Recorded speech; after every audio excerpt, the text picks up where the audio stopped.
Hey everyone, we're starting out live this week on Thursday nights now instead of Tuesdays. We're hoping, Amy and I are hoping that it helps our schedule a little bit better. So I'm just waiting for Amy to pop on here. Here she comes. Brad, how are you, Brad? Glad to see you're here, Brad.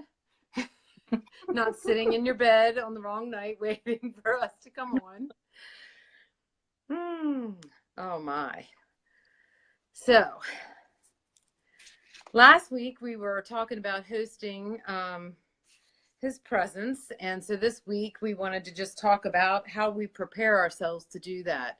And a lot of that, when we're preparing ourselves to do that, is finding our own identity in him, realizing who we are in him, and becoming more like him, and therefore then living out our purpose that he gives us with our identity in him. I'm excited about this one because, you know, it's a constant thing throughout your life that you're doing. And I regret not understanding this until more recently, you know, over the last 10 years, specifically even more so over the last 3 years. And it's something that I just want to truly ingrain into my children growing up in this day and age, because there are so many different things that are throwing out lies to who they need to be, who they need to think, what they need to do. You know, I look back to, you know, when I was in school, and, you know, there were things out there that were speaking lies to us, but they weren't available 24/7. If you were in a good home environment, you know, you had that to, you know, spend time in, and that was what your environment was, you know, kind of.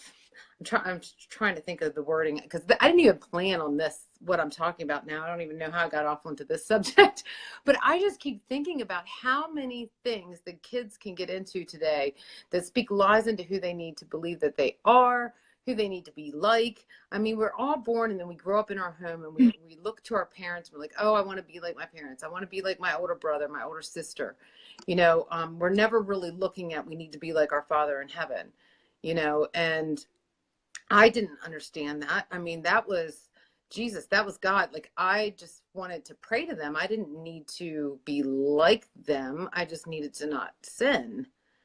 And I wasn't very good at that my whole life either. But now, you know, it's, I want to be like this person and that person. And we're flooded with things that we believe we need to be in. And so, you know, there's so many adults that do that, but so many kids do it as well. And I just, you know, having 2 teenage daughters, we work on that constantly. Yes, Sarah, really, who is? I know I don't walk in my true identity at all times, but it's been a growing process, and I do feel like I've grown a lot in the last few years. I want to keep growing by leaps and bounds, keep learning, and keep stepping into all of that. So Amy, I don't know if you have something to pick up there.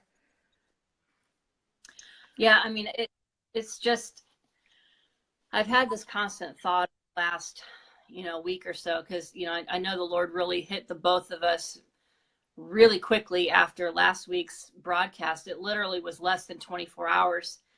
And I messaged Anne Marie. I think we both messaged each other at the same time saying we have to talk about identity. And the one thing that it's so multifaceted, and it's so personal, because everybody's journeys are different. Everybody's perceptions are different. But at the end of the day, that is like the main goal for the enemy. If he can get you to question and doubt your identity for who you were created to be, then he's won. Because unless you know who and whose you are, you can't walk fully in the purpose for which you were created.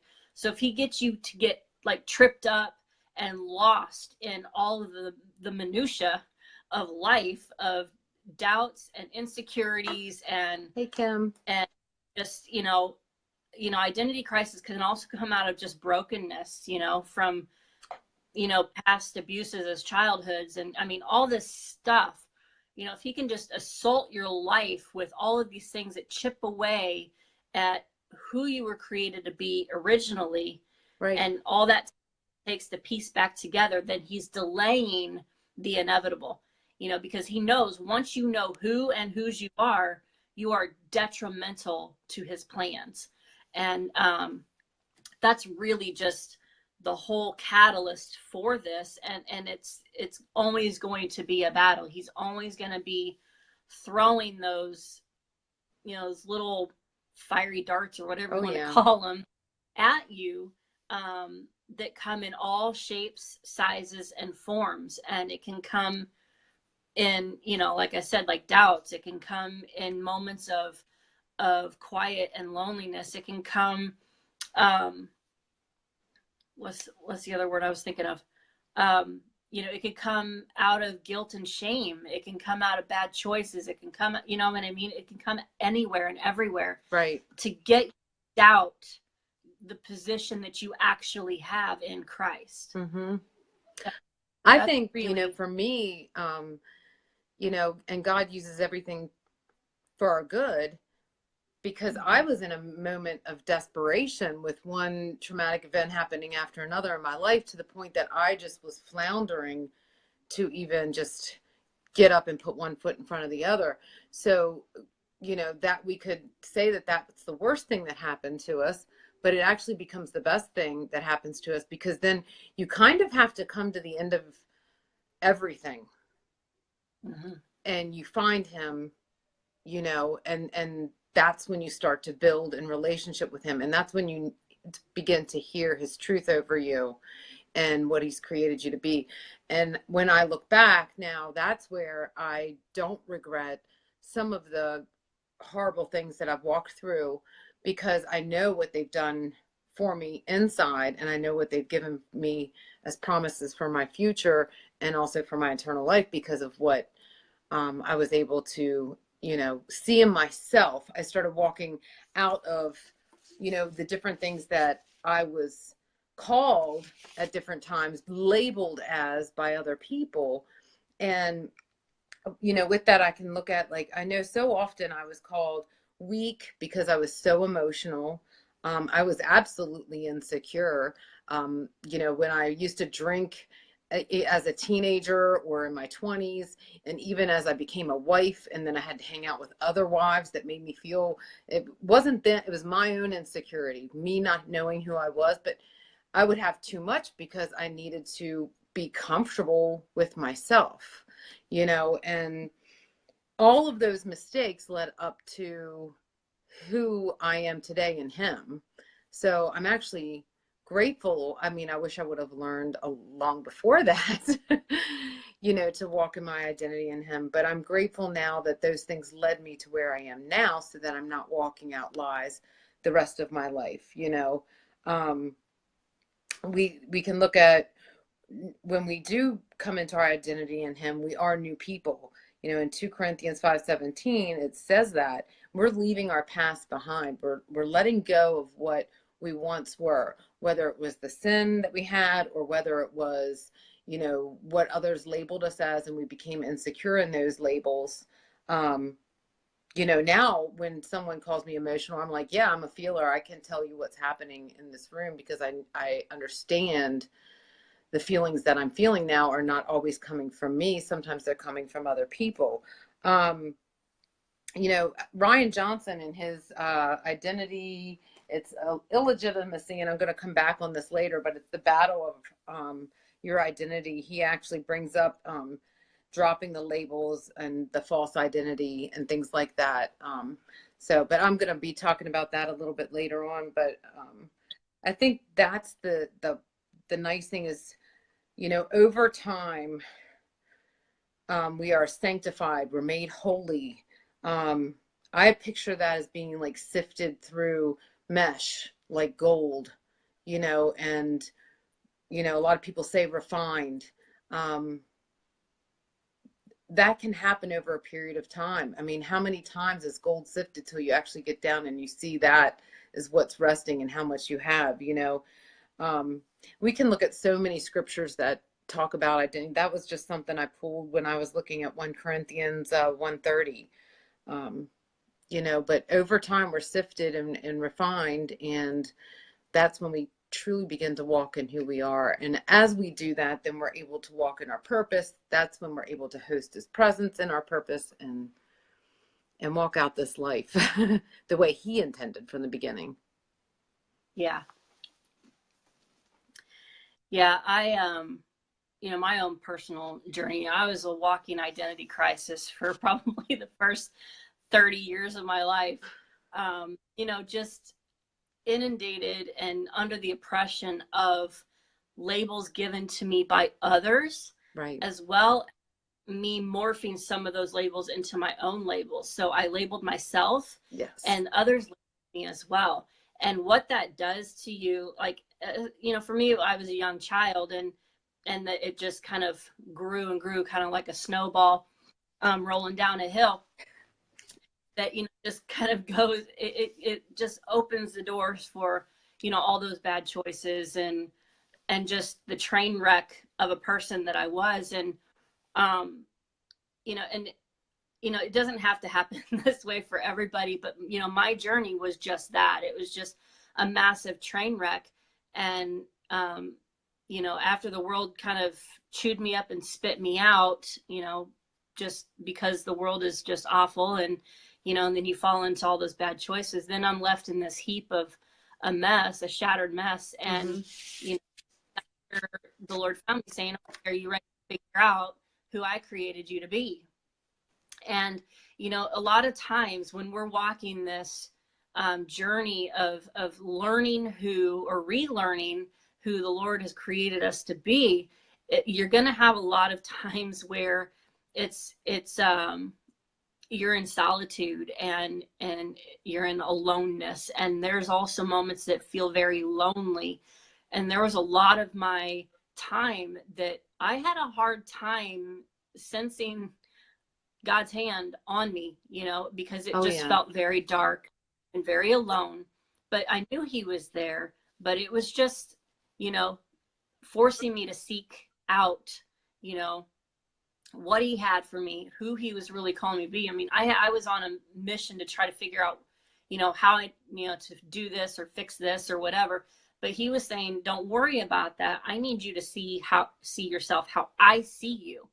Right. And he always took me back. I call it my favorite scripture, but I have a lot. But this one, I knew it from long, long ago. And after my, awakening, I'll just call it that, he brought me back to it. And it was Psalm 139, verse 13 through 16.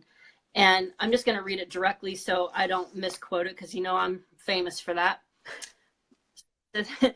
For you were created, my inmost being.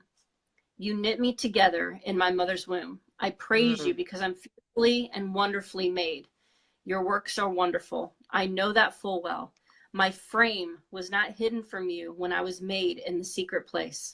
When I was woven together in the depths of the earth, your eyes saw my unformed body. All the days ordained for me were written in your book before one of them came. And can I tell you, the depths of those verses have gotten deeper and deeper every time I've read them over this journey. Oh, yeah. Overwhelmed me more and more and more, because it's one thing to just read the words. Anybody can just read the black and white print in this book. But when you allow him to really show you and tell you, hey, I don't care what happened to you in your childhood. I don't care about the decisions you made from that point on to now. This right now, you may feel like a broken mess, but this is who I'm creating you to be. I purposed you. All your days were written in my book before one of them came to be. I knew, he's our Father. He knows. He hopes that we don't make those bad choices, but he gave us that free will. But even when we don't make the right choice, he's there to redeem it, and he's there to heal it, there to show us from that, like you said, bringing the good out of the bad, to show us, who he ultimately created us to be. And so we can then continue on that path of what he initially planned. And, so that's just, it's always going to be a journey. I'm still on that journey, because you just don't ever stop learning your identity in Christ, because you're always being chiseled down to be more like him. There's always going to be something in our flesh that still needs to be, gotten rid of, that needs to be a little bit more Christ-like. Right. And so it's always an ongoing journey. Yeah. When you're saying that about reading the scriptures and believing them about yourself, I just look back to how many years I just was reading it again as a history book. And then I began to read it as, I would read scripture and believe in the victory for myself. And then I started to read scripture and believe in that it was him speaking to me. And I just look back, I know, we've talked about Nate and Christy Johnston and the different things that they've done and how I took a workshop with them. And that was a huge part of me finding my identity in him instead of in this world.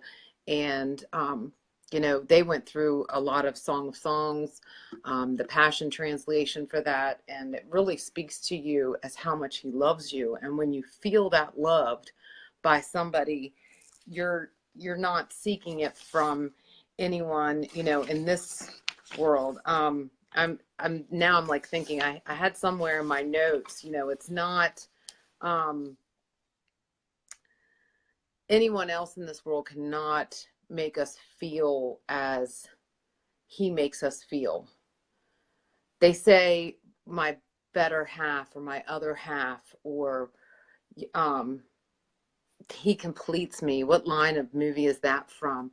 But nobody really does until we are in relationship with God and we really truly understand.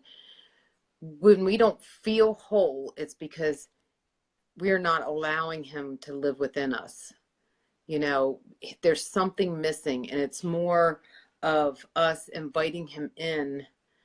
And then when that happens, we're not seeking what we feel missing from everybody else. How often did, during the first, 15 years of my marriage, was I seeking my husband to fill that empty space? And this was even after, as I've said, I've always had a relationship with God, but this was even after I was really walking hand in hand and reading the scripture and knowing that he was with me.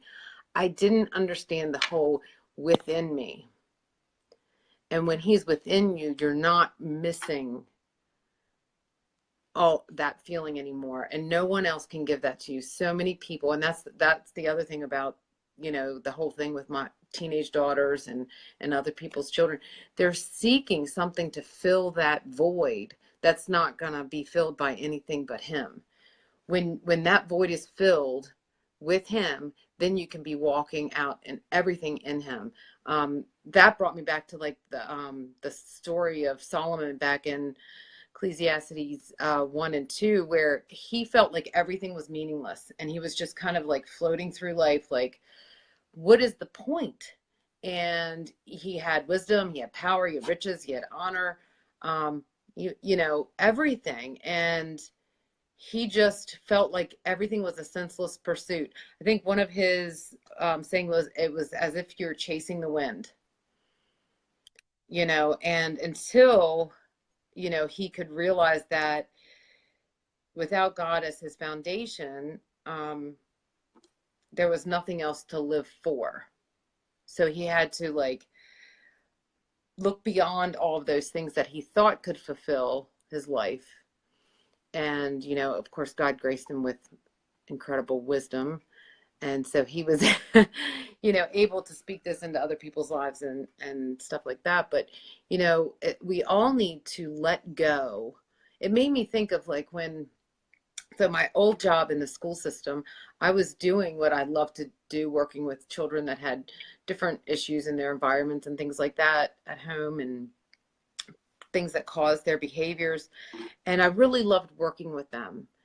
But I had a goal of this one perfect job where I could do in-school suspension or something like that for the little kids. You know, I'd be working with positive role playing and things like that, my own office, be, you know, not working in a team, but just off to myself, and then working, of course, with teachers and stuff as a team. But just having this job meant the world to me. And then I got to that job and I was still unfulfilled. And, you know, there's nothing that can fill you until you're doing what he wants you to do. And if you're doing what he wants you to do, then you are walking out your identity in him, because he's placed gifts within you that he's placed within no one else. You know, he's placed traits within you that cannot be revealed by anybody else but you. We are, in one of his scriptures, can't think of what it is right now, but we are his masterpiece. And, you know, as master, we're all originals. And so no one else can walk out his plan for us. So plenty of people can fill that job in that office, but no one can walk out God's plan for me. So yeah, I think a lot about, I mean, just looking at today's society now and social media and all this stuff, and people have been doing this before social media and all of that, is, you know, people have been dying this slow death of performance for acceptance for so long, you know, and a lot of it is fueled by insecurity, fear of rejection, wanting to just be accepted.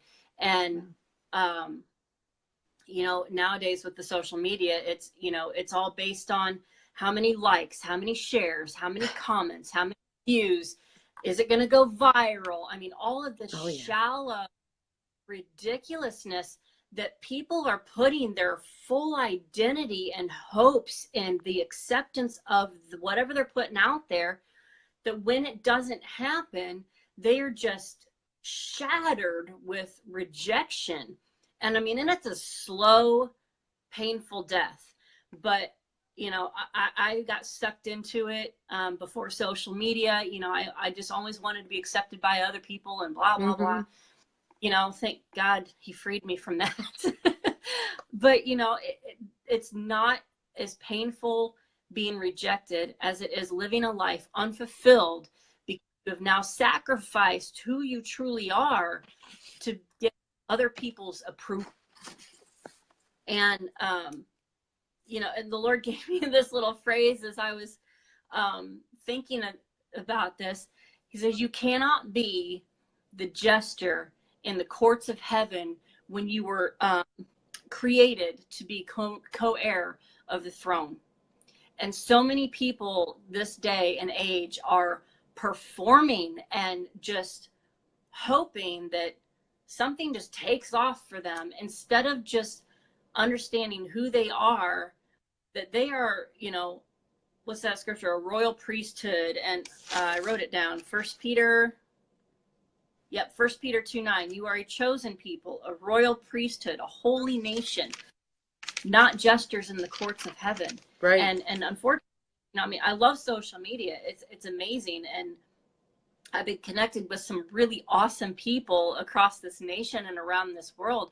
But the flip side of that coin is just devastating. And, you know, I literally see it all day long. And, you know, part of the sight that the Lord gives me is I can really just kind of pick up on people on video, in their writing, you know, and you know, I spend half my time just like, oh, you know, just like, oh gosh, I wish, you know, I just pray that they find you, Lord. I pray that you give them encounters, because, you know, it's just this empty, like, hamster wheel of a thing. It is. And it's just sad that so many people are what I say, you know, dying that slow death of performing for acceptance, because at the end of the day, they're never going to get the acceptance that they want. And if they ever do get that acceptance, it's not going to be what they hoped it to be.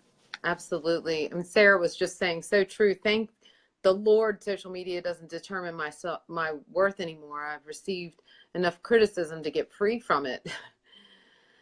You know, absolutely, absolutely. And, you know, as much as I was saying earlier that, you know, of course, I don't like having all of these venues feeding into my children's life of who they think they need to be, but sometimes it can be the stepping stone that catapults us into finding our identity or stepping into it further. You know, like we were saying, it's a ongoing process. Um, you know, so when I began this journey a few years back, you know, and I was leaving all of those old labels behind, it didn't mean that I never suffered from insecurity. Of course I did, you know, and there's a whole different level of insecurity when you're on social media. You know, like you were saying, did my post get as many likes as that person's post, you know? And, you know, did I get shared? Did so and so watch? And that type of thing. And I think, you know, 2 years ago, you know, I left my job in the school system. Wow. I'm like thinking it was literally 2 years ago in a month. And, you know, I was ready to run, ready to write a book, ready to speak, do whatever I needed to do.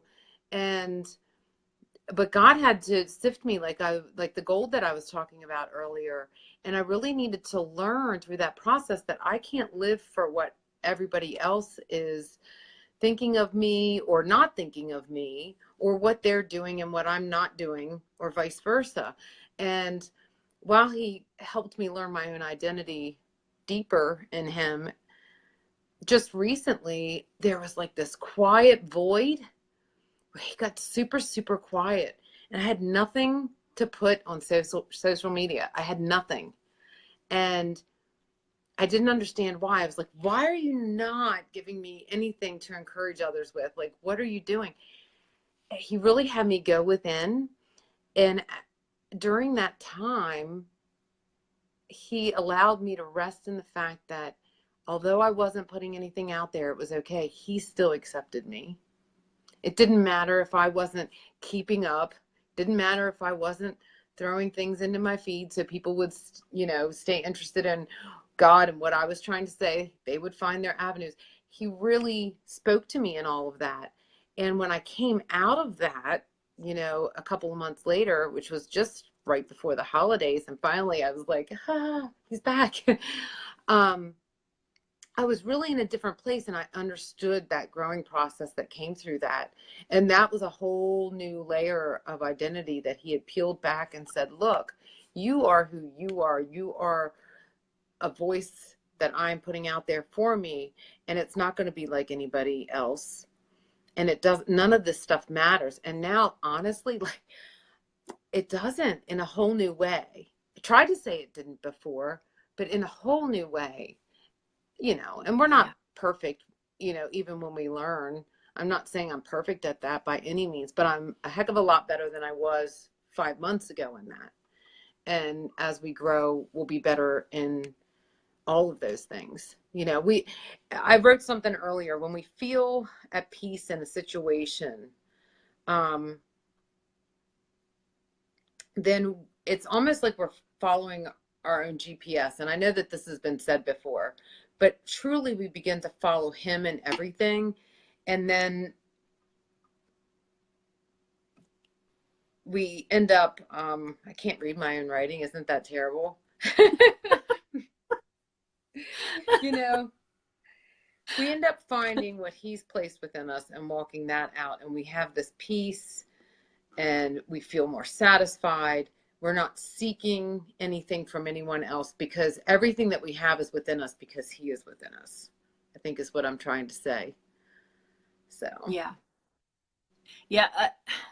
As I was just kind of praying through like what the Lord really wanted me to say, because for a long time, it just wasn't really much of anything but one word. And I'll share about that in a minute, but if he allows time. But he brought me back once again to the Israelites' journey. He does this to me a lot, and I don't know, I guess I'm obsessed with that story. But he was talking to me about their journey. You know, the whole journey, you know, was, yes, to, you know, get them out of Egypt. But what he shared with me this time was this particular revelation was, yes, he'd taken them out of Egypt, but the journey through the desert was to remove that slave mentality and that slave spirit, Mm-hmm. because that's not the Israelites. And that's really just, that's our journey. You know, he's reminding us of our God-given heritage, and purpose. That's our journey. You know, in the desert, you know, it's miserable and it was scary and it was lonely. But yet in all that misery, there were miracles. And I have to say, you know, in my desert journey, in my solitude, in my walking this out of, you know, allowing the Lord to really just put a mirror in front of me and show me who he wants me to, how he wants me to see myself. Right. Then just that. And he's, you know, in my opinion, the biggest miracles in my life are overcoming all of the oppressive labels that I lived under so long. You know, it's not some manifest, you know, financial thing or you know, it was nothing, anything that I could just pick up and grab. It was just all internal. That, you know, it was a lot like the wrestling Jacob. You know, I've wrestled with him in the solitude, and he's given me a new name. And what an amazing miracle that is in that desert moment, in that desert time. And you know, I've always had, you know, as I've gone through this, he's given me these dreams and these visions and these prophetic words that I just keep tucking away. But what he's saying is that in these moments, until he gets you to a place, he is going to always prepare you before. And you have to be willing to be prepared. And a lot of times it's that desert, painful solitude. But, you know, even though you might experience that loneliness, he's always there. But yeah, it's just, you can't continue to walk forward bound by the labels, bound by that needing that acceptance, bound by fear of rejection, bound by that slave spirit, so to speak, that the Israelites had. Because at the end of that journey, it took them 40 years. And I know I'm kind of missing a big part of the story, but the ones that crossed over the Jordan and the promised land, all the old was gone and the new got to go forward. The new are the ones that were prepared. I mean, I know it was a generational thing, but for us individually, you know, he's not going to wait for our kids to, you know, go into the promised land. He's preparing us individually now to be able to take us into the promised land, which is what he has purposed us to do. Absolutely. I've actually, you know, started to walk into more of his promises in the last couple of years, ever since, you know, diving into finding my identity in him than I ever have in the past. And things come much easier when we are walking in him, you know, and, you know, we do understand who we are in him. And, you know, there was something, and I just kind of put this to the side. I didn't know I was going to even bring it up, but we begin to walk in a whole different way. You know, we understand that we have authority. We don't sit in fear anymore. And that's a huge thing, where we can take authority over things in our lives that, you know, cause turmoil or cause issues or cause sickness, things like that in our lives that, you know, we don't want to allow in, where before we would have sat in fear that they were going to take over our lives. You know, a big thing today is so many people walk in lack and poverty and different things like that. And we don't need to fear in that. When we know whose we are and who we are, we can walk in the authority, knowing that we can, you know, put that aside and walk in who he is for us. And he didn't create us to walk in lack or poverty. He created us to walk in his abundance and his promises and walk into that promised land. So when we begin to walk with that mentality, that's when we cross that river into it all. Yeah. You know? Yeah. If he's purposed you to walk into that, you know, in that abundance and stuff like that, he's going to prepare you in order to handle it properly. You know, he's not gonna give, you know, financial abundance to someone who's just gonna, you know, flush it down the toilet. Right. He's gonna give it to someone to steward it well, who is listening closely to his voice, to what he wants done with that abundance, not what you want to do with the abundance. So it's a level of obedience. It's a level of refinement, like you were saying. Yeah. And he's going to, like I said earlier, he's going to prepare you before he moves you. Absolutely. And I think a lot of us die out in that desert because, you know, we fight him with some of that preparation. You know, we want all the promises, but we don't want to go through the refinement that he knows we need before he can actually, you know, allow us to walk out in it. And, you know, so there's a lot of people out there that just like, they just kind of throw their hands up in the air like, I've had enough. Right. The promises aren't coming through. My prayers aren't being answered. You know, they just get frustrated. Then then you just see some that actually just start getting bitter and, you know, lashing out. And every time I see that or hear that, my heart just breaks, because it's like, that's someone given up in the middle of their desert journey. That's someone who doesn't want to allow the Lord to come in and find, you know. And sometimes, you know, those wounds and those traumas are deep and they're painful. You know, at the beginning of my journey, you know, 7 years ago, I had to revisit a lot of things I really didn't want to revisit. And I had to look at some pretty ugly things that I didn't want to look at. But I knew I was in that place where I didn't want to be that person anymore. Right. I didn't want to be that nasty thing that I had been all my life up until that point. You know, I was prideful, I was unloving, I was selfish, and all of those awful things. And I just didn't want that anymore. I was never comfortable in my own skin. You know, I was desperate for other people's approval.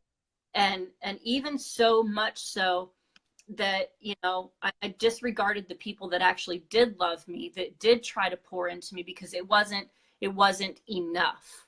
You know, I needed other people.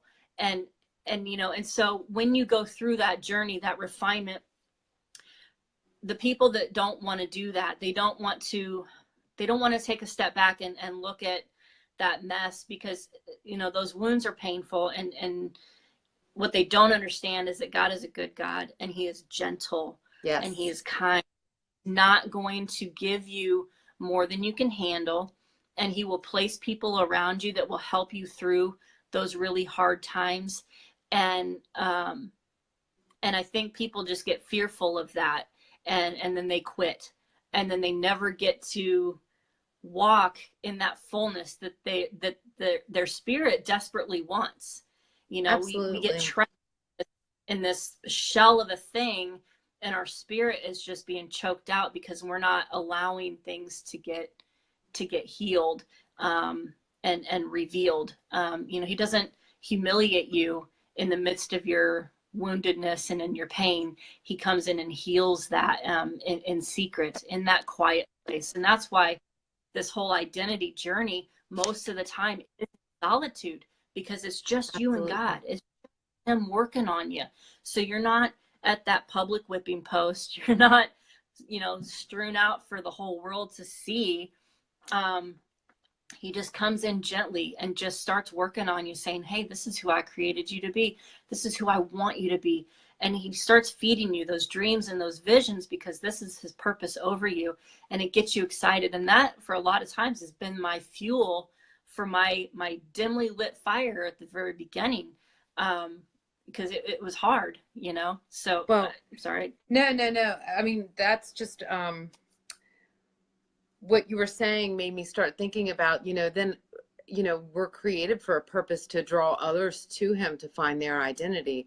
I mean, we're not just supposed to keep this secret to ourselves and say, oh yeah, I found my identity, I'm going to walk in it and walk in his purposes for me. No, we need to lift others up. We need to tell them who they are. If they're walking, you know, in the lies of the past, if they're walking in the labels that they were given long ago, you know, if they're still walking in the sin that, you know, that they had done, we need to call them out. We need to see past it. So he's refined us so that we no longer identify these people with that. You know, we're no longer saying, oh, so-and-so so prideful in his job, I don't like him. We don't focus on that. We focus on who the people are truly inside. And I think that's something I've loved our friendship so much, because as much as I want to love others, when I get hurt, I just, I don't know how. I don't lash out anymore. Like that was somebody like 10 years ago. And I was never like someone that like told people off or anything like that. I wasn't confrontational, but like I just got like, oh, you know, I began to hold that together a lot more. But I didn't know how to just love anyway. You know, I always felt like that was being fake. Um, but then I wasn't looking at who people really truly are in him. So now I'm looking 99.9% of the time through a spiritual lens at the people in front of me. And I know that they're not this person or that person, or they're not someone that would do this or that, or, and most of the time they're not intentionally doing things. They're just not walking in their identity in him at that time. And I'm sure I don't either. I mean, we all have to like, oh, check. We need to check ourselves. Yeah. But that's been a true gift for me, because I've been able to really get past, you know, we want others to take their labels off of ourselves, but we need to take the labels off of others. And Yeah. when God does this great work in us, it's so much easier to lift somebody else up when we're stronger, and we're stronger when he's within us. What is that scripture? I wrote so many of these things down and I don't even know. I can't find my notes. I'm going to blame you. You know why? Because you gave me that, that, is it GIF or GIF or whatever they call those things, of the guy from Little Rascals, and he's sitting there going like this, and I left it on my iPad screen, so all I've been seeing is this. The finger tapping. Yes. So I'm all thrown off. You know, but stronger is he who is in me than he who is in the world. There we go. You know, we're stronger and we're able to lift others out then, because he is when he is in us, we have identified that, and then we want to pull others out and into him, more so that they're discovering the things that we've discovered. You know, it was earlier, and I don't want to skip all the way back, but I did pull up a book. I have like, I can reference two books right now, because actually in Ryan Johnson's book, Illegitimacy, The Battle Over Your Identity, he actually referenced this quote. I believe he referenced it in chapter 1. You will always reflect the nature of the world you are most aware of. And it's a quote by Bill Johnson. And I actually have Bill Johnson's book. It's called Experience the Impossible, Simple Ways to Unleash Heaven's Power on Earth. And so it's chapter 26 in there. And these are just like 2-page readings. And it talks about what we were saying, like what we're most aware of, what we put around us is what we're focusing on. And then that's what we're reflecting. You know, and instead of sitting here and reading the paragraphs all about this, but, you know, people filled with bitterness, rather than draining the atmosphere, they actually fill the air with tension and conflict. You know, they contaminate the environment, and we end up picking up on those different things. And we end up, if we don't know who we are in him, we start reacting to our environment, just like so many that are involved in either social media or watching television or keeping up with the Joneses. We're walking in all that, then rather than what is inside of us. And the great news is, as Bill Johnson says, the light is greater than darkness. Anyone living aware of the presence of God is never at the mercy of those who darken the environment, whether those people are bitter or depressed or whatever. And it goes even further. As we live aware of the presence of God within us, we are much more likely to influence the environment ourselves. So then that just gave me a revelation. I just read it for the second time today. We affect our surroundings by our partnership with the presence of God. By carrying his promises in our hearts, we can manifest the king's dominion in the environment around us. People possessed with hope are able to endure and endure well. Hope attracts breakthrough. With him in us, we have hope. And, all of this being said, what I was just reading makes me think of like Marty and I, go into people's homes. We do renovations, even in the school system when I had kids come in to the room. Before, when I didn't understand, my feelings weren't always my own. I was picking up on what was happening in the environment. My reactions were much different. And so now I try to react off of what I'm feeling internally rather than what they're feeling, and what is in the environment around me. And sometimes that can shift everything that's happening. If I can give a really brief example, yesterday we had my daughter in to see a cardiologist, and we were given this news that we were going to have to pay this like incredible fee, which later we would have been reimbursed, but we had to pay it up front to get certain tests done. And it was a cardiologist, so obviously we needed her to be seen or we would feel horrible if anything happened. And I'm sitting there going, well, we didn't even come prepared for this. Like, what do we do? And I took a minute and I just let him soak into me. I thought his thoughts, not the thoughts that I would have thought. It brought me peace. And I just said, okay. And I thanked the nurse and I said, I'll be back. And we left the office and we did come back later that day. It took a couple of phone calls to make sure things weren't done in, things were actually coded wrong. So it worked out to my advantage. But I could have gotten very excited. I could have thrown a fit. I could have picked up on the tension in the office and then stomped out of there. And then when I did figure things out, they would have said, sorry, your appointment's 3 weeks from now. But I shifted that environment by having him within me instead of reacting out of the chaos that was going on around me. And we were able to walk back into the office, problem solved.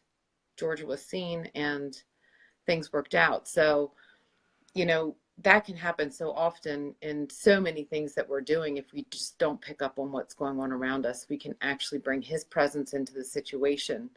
And we know when his presence is in any situation, there's victory in it. Doesn't matter what it is. It can be, standing in line at the post office, or it can be being at a cardiologist, or it can be standing in front of a crowd speaking. When we allow his presence, to enter the room within us, and that's what we reflect, there's pure victory in all of that. Yeah. And that's really what this boils down to is, when you have the confidence of who you are, because you now know who you are and whose you are, you're to walk out in this difficult thing called life, carrying his presence, carrying his peace to affect those in the world around you. And, I think about, just my life in general, how negatively I was affecting my life and those around me before I figured this stuff out, and now how I can affect change because now I know whose I am, and no one else's opinion matters. Right. I couldn't say that with confidence and with truth, 7 years ago. I wouldn't have said it, right. I wouldn't. And, living that surrendered life and yielded to him, just recognizing how flawed I am all the time, even though he's done such a great work within me. He's left me with this unquenchable hunger for more of him. And if that means less of me, then I'm okay with it, because I've already gone through the really painful stuff. The right. next stuff to come near what it was. So. Well, I'm just grateful for the journey he's brought me on and all of this. I'm grateful Even though some of it was painful, Sarah was identifying with that earlier when she said she had stepped off social media for 4 or 5 months at a time because of, looking to others. What am I trying to say? When we're looking to others to, the word, somebody say the word for me. Their approval? What's that? Other people's approval? Yeah, looking for other people's approval, acceptance, that type of thing. It's so good when we're able to validate right. us. Thank you. Who said that? Yeah. Thank you, Sarah. Yes, we're looking to others to validate us. I spent so much time doing that, whether it was as a daughter to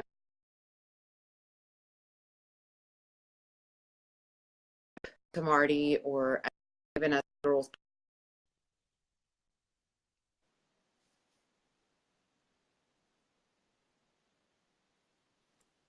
Say, and now, I've kind of taken a different role than I took before, and I get to concentrate on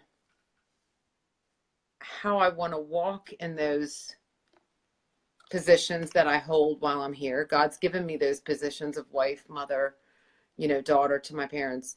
Is it still breaking up? I think you're clearing up. So I don't know if did you miss a lot, or is it okay now? It cut out when you were talking about as you were looking for the validation as a daughter, and then we lost you. Oh yeah, just looking for a validation as the daughter to my parents, as just being a parent to my kids. I want to be validated as their mother, validated as Marty's wife. You always want to hear that, you're needed, you're wanted. And I walk in those roles differently now than I did prior to trying to step into my identity in him. So, yeah, that's the great thing, is that he still brings you that validation and that affirmation that we need, because, we're human and we're emotional and we need things, and he knows that. But it's when our motives are seeking it out and we place our identity within that, that's where it gets rocky. And, I know I battled with that a lot. I want other people's approval and acceptance and all that.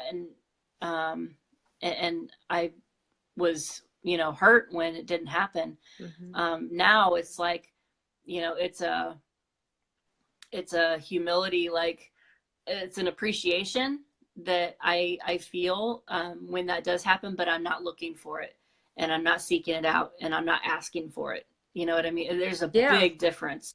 But that all comes when you know who you are and what you're supposed to be doing. Absolutely. Absolutely. Sarah just said, so true. The need for approval doesn't discriminate. If I don't keep my identity in check, I'll seek approval from my 3-year-old. Absolutely. Absolutely. Yes. Yeah. Or my 14-year-old or my 15-year-old. Brad said the lie is performance-based acceptance. Yeah. We feel like we, in our marriages, in our job positions, in our friendships, in our parenthood, we base our acceptance off of our performance rather than who we are. And, gradually he sifts us and we don't do that quite so often. This I found where I had that written down, the 1 John 4:4. Again, this goes back to Bill Johnson's book, Experience the Impossible. God has enabled me to live above the influence of evil around me. I celebrate the fact that according to 1 John 4:4, greater is he who is in me than he who is in the world. And that greatness will be seen through me as I live in the constant adoration of God through the Holy Spirit.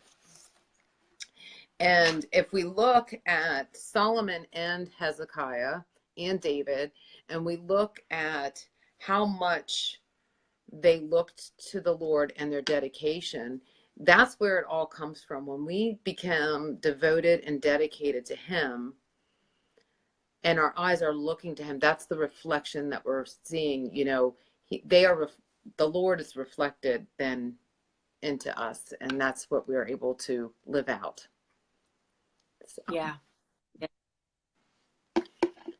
Well, I think Awesome. we're all finished up. I don't know if you had anything else to say. I would like to say, anybody out there that hasn't gotten Ryan Johnson's Illegitimacy, The Battle Over Your Identity, be sure to check it out. It's an excellent book. Both my husband and I want, you know, others to know how good it is, and we hope that you'll check it out there. You can get that on Amazon. We can post a link in here. Earlier I mentioned, you know, I had mentioned Bill Johnson's book. That's an excellent, this book, a friend of mine recently wrote me and she said, is there anything out there that I could pull a group of friends together and it could just be a conversation starter? This book actually was one of the first books outside of Jesus Calling that my husband and I went through together, and Simple Ways to Unleash Heaven's Power on Earth. It talks about love, hope, and faith. 2-pagers, got us into conversations about faith. We each had different viewpoints. We each have different ones that we like. Quick, but it just stirs you up.